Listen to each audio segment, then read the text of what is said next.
आज हम डिस्कस करेंगे बिहार जियोग्राफी का दूसरा चैप्टर, बिहार की भौगोलिक संरचना। और भौगोलिक संरचना के अंतर्गत बिहार को किस प्रकार से बांटा गया है, किस काल की है, प्री कैम्ब्रियन काल की है या फिर कैम्ब्रियन काल की है, तो वो सारी डिस्कशन हम करेंगे आज इस सेकेंड क्लास में बिहार की भौगोलिक संरचना के अंतर्गत।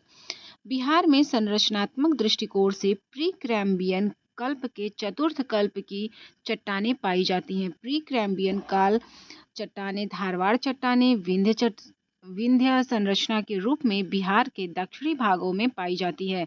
दक्षिणी पठारी भाग की प्राचीनतम चट्टानें वृहद पेंजिया महाद्वीप के दक्षिणी भाग का गोंडवाना लैंड का अंग है। जब आप इस तरीके से देखेंगे तो जो पूरा का पूरा प्रायद्वीप है, बिहार का छोटा नागपुर का पठार और कुछ क्षेत्र मेघालय इत्यादि का जो क्षेत्र है, वो सभी जो है पठारी क्षेत्र है और यह जो है गोंडवाना लैंड का अंग है। और जो गोंडवाना लैंड का अंग है वो सभी प्री कैम्ब्रियन काल के चतुर्थ श्रेणी की चट्टानें हैं, जो कि धारवाड़ चट्टानें तथा विंध्य चट्टानों की श्रेणी के अंतर्गत आते हैं। उत्तरी पर्वतीय प्रदेश का निर्माण पर्वत निर्माणकारी एवं अंतिम भू संचालन अल्पाइन में हुआ है। भौगोलिक दृष्टिकोण से यह समय मध्यजीव कल्प का समय है। मध्यवर्ती गंगा का मैदान चतुर्थ महाकल्प में निर्मित हुआ है। इसका निर्माण आज भी जारी है तथा राज्य के सर्वाधिक क्षेत्रफल पर इसी नवीन संरचना का विस्तार है। इस प्रकार बिहार के उच्चावच पर संरचना का व्यापक प्रभाव दृष्टिगोचर होता है। जब आप इस तरीके से बिहार की पूरी संरचना देखेंगे, जियोग्राफी देखेंगे, भौगोलिक स्थिति देखेंगे, तो मैक्सिमम आपके कुछ इधर जो दक्षिण की तरफ है, दक्षिण की तरफ आपको थोड़े बहुत छोटा नागपुर के पठार के अवशेष यानी कि पठारी क्षेत्र मिलेगा। और जो पठारी क्षेत्र है वो गोंडवाना लैंड का भाग है। चाहे गोंडवाना लैंड पूछे, चाहे प्री कैम्ब्रियन पूछे, चाहे धारवाड़ की चट्टान पूछे या फिर विंध्य की चट्टान पूछे, आपका जवाब होगा यही सब। बाकी जो ऊपर का क्षेत्र है ये नेपाल से जो सीमा साझा करता है, ये शिवालिक हिमालय के अवशेष हैं यानी कि पर्वतीय क्षेत्र है। बीच में जो पूरा का पूरा एरिया है ये गंगा का मैदान कहलाता है और बीच में से गंगा ठीक बिहार को दो भागों में बांटती है। तो ऊपर का जो एरिया है ये उत्तर का गंगा का मैदान तथा नीचे के एरिया दक्षिण के गंगा का मैदान कहलाता है। जो नीचे का दक्षिण का गंगा का मैदान है वो हमेशा बाढ़ से पीड़ित रहता है, क्योंकि यहाँ पर सूखे से पीड़ित रहता है दक्षिण गंगा का मैदान, और उत्तर गंगा का मैदान हमेशा बाढ़ से ग्रसित रहता है। नीचे दक्षिण गंगा का मैदान जो है वो बाढ़ सूखा से इसलिए ग्रसित रहता है क्योंकि यहाँ पर मैक्सिमम नदियाँ, जो सारी नदियाँ हैं वो पठारों से निकलती हैं और पठारी नदियाँ जो है वो वर्ष भर जल से भरी नहीं होती हैं। भूगर्भीय संरचना के आधार पर बिहार में 4 प्रकार की चट्टानें पाई जाती हैं: धारवाड़ की चट्टानें, विंध्य की चट्टानें, टर्शियरी चट्टानें तथा क्वार्टरनरी चट्टानें। अब हम देखते हैं धारवाड़ चट्टानों की क्या विशेषताएं हैं। एक प्रश्न बनने की संभावना तो यहाँ से बन जाती है। प्री कैम्ब्रियन युगीन धारवाड़ चट्टान बिहार के दक्षिण पूर्व भाग में मुंगेर के खड़गपुर की पहाड़ी जमुई, बिहार शरीफ, नवादा, राजगीर, बोधगया आदि क्षेत्रों में पाई जाती है। इन क्षेत्रों में पाई जाने वाली पहाड़ियाँ छोटा नागपुर का पठार का अंग ही हैं। हिमालय पर्वत के निर्माण समय मेजोइक काल, ये काल आपको याद रखना है, कौन सी काल है? मेसोजोइक काल है। इस पर दबाव शक्ति का प्रभाव पड़ा जिससे कई पैमाने घाटियों का निर्माण हुआ। कालांतर में जलोढ़ के निक्षेपण से पहाड़ियाँ मुख्य पठार से अलग हो गईं। धारवाड़ चट्टानी क्रम में स्लेट, क्वार्ट्स और फिलानाइट आदि चट्टानें पाई जाती हैं।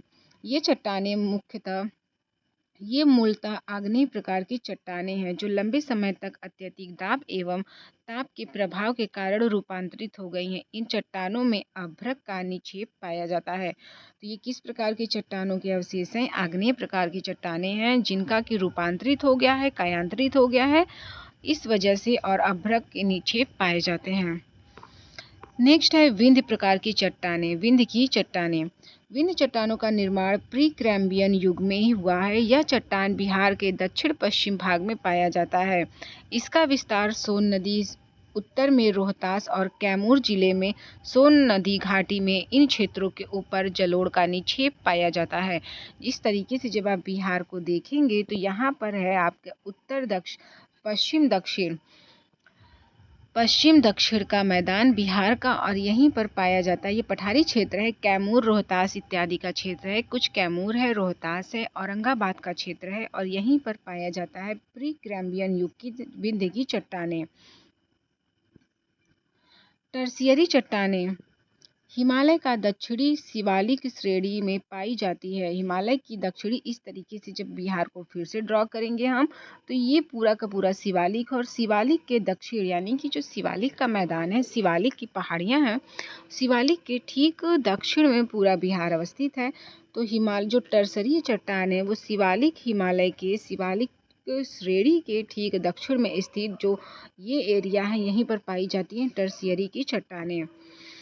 इनके निर्माण का संबंध मेसोजोइक कल्प के मायोसीन और प्लायोसीन भूगर्भिक काल से माना जाता है, जो हिमालय पर्वत के निर्माण के द्वितीय और तृतीय उत्थान से संबंधित है। इस श्रेणी में बालू पत्थर तथा बोल्डर क्ले चट्टानें पाई जाती हैं। निचले भाग में कांगलोमरेट चट्टान की प्रधानता होती है। टेथिस सागर के अवसाद से निर्मित होने के कारण इसमें पेट्रोलियम एवं प्राकृतिक गैस संचित होते हैं। टर्शियरी चट्टानों में क्वार्टरनरी चट्टानें ये चट्टानें गंगा की मैदानी क्षेत्रों में परतदार चट्टान के रूप में पाई जाती है। मतलब जो ये आपका एरिया है पूरा का पूरा, बीच में उत्तर गंगा का मैदान और दक्षिण गंगा के मैदान में क्वार्टरनरी चट्टानें पाई जाती हैं और ऊपर के क्षेत्रों में टर्शियरी। इस क्षेत्रों में अगर देखा जाए तो विंध्य की और बाकी जो इधर मुंगेर इत्यादि के क्षेत्र हैं, रोहतास के क्षेत्र हैं, जमुई नवादा के क्षेत्र हैं, यहाँ पर पाई जाती हैं। पहली हमने कौन सी चट्टान देखी थी? वो चट्टानें। हिमालय पर्वत का निर्माण भी टेथिस सागर के मलबे का संपीड़ित रूप से हुआ है। जो टेथिस सागर का मलबा है उसी से हिमालय पर्वत का भी निर्माण हुआ है। संपीड़न दबाव शक्ति द्वारा जिस समय हिमालय का निर्माण हो रहा था उसी समय हिमालय के दक्षिण में एक विशाल गर्त का निर्माण हुआ। इसी गर्त में गोंडवाना लैंड के पठारी भाग से तथा हिमालय से निकलने वाली नदियों के द्वारा अवसादों का निक्षेपण प्रारंभ हुआ, जिससे विशाल गर्त के मैदान ने अपना स्वरूप ग्रहण कर लिया। मैदान का निर्माण जलोढ़ बरुई, जो ये आपके मैदानी क्षेत्रों की बात हो रही है कि मैदानी क्षेत्रों में जो ये आपका उत्तर बिहार और दक्षिण बिहार के मैदान है जिसमें कि क्वार्टरनरी चट्टानें पाई जाती हैं। मैदान का निर्माण जलोढ़, बालू, बजरी पत्थर, कांगलोमरेट इत्यादि से बनी चट्टानों से हुआ है। यह अत्यंत मंद ढालवा वाला मैदान है जिसमें जलोढ़ की गहराई सभी जगहों पर समान नहीं है। इस मैदान में जलोढ़ की गहराई 100 मीटर से 900 मीटर तक, अधिकतम गहराई 6000 मीटर तक है। सर्वाधिक गहरे जलोढ़ का निक्षेप पटना के आसपास है। तो ये भी प्रश्न बन सकता है कि सबसे ज़्यादा जो है जलोढ़ मिट्टी का निक्षेप यानी कि गहराव कहाँ पर है, तो वो पटना के आसपास के क्षेत्रों में सबसे अधिक गहराई है। जलोढ़ मिट्टी की गहराई है लगभग 6000 मीटर तक और वैसे देखा जाए तो 100 से 900 मीटर तक जलोढ़ मिट्टी के गहराई के अवशेष प्राप्त होते हैं। तो इस प्रकार से भारत की जो भौगोलिक स्थिति थी, भौगोलिक संरचना थी, बिहार की भौगोलिक संरचना थी, उसमें हमने देखा कि धारवाड़ की चट्टानें, विंध्य की चट्टानें, टर्शियरी चट्टानें और क्वार्टरनरी चट्टानें। एक बार फिर से देखेंगे कि इधर पूरा का पूरा आप बिहार को बार बार ड्रॉ कीजिए। इधर जो मुंगेर का क्षेत्र है, नवादा का क्षेत्र है, गया का क्षेत्र है, जमुई का क्षेत्र है, भागलपुर का क्षेत्र है, ये सभी पूरे एरिया में पाई जाती हैं धारवाड़ की चट्टानें। बाकी कैमूर और रोहतास के क्षेत्र में, यहाँ पर कैमूर है, यहाँ पर रोहतास है, यहाँ पे पाई जाती हैं विंध्य की चट्टानें। टर्शियरी चट्टानें शिवालिक हिमालय के ठीक दक्षिण में जो बिहार की सीमा लगती है, 7 जिलों की सीमा नेपाल के साथ, जैसे पश्चिमी चंपारण, पूर्वी चंपारण, सीतामढ़ी, मधुबनी, सोपाल, फिर अररिया और किशनगंज इत्यादि क्षेत्रों में टर्शियरी चट्टान पाई जाती है।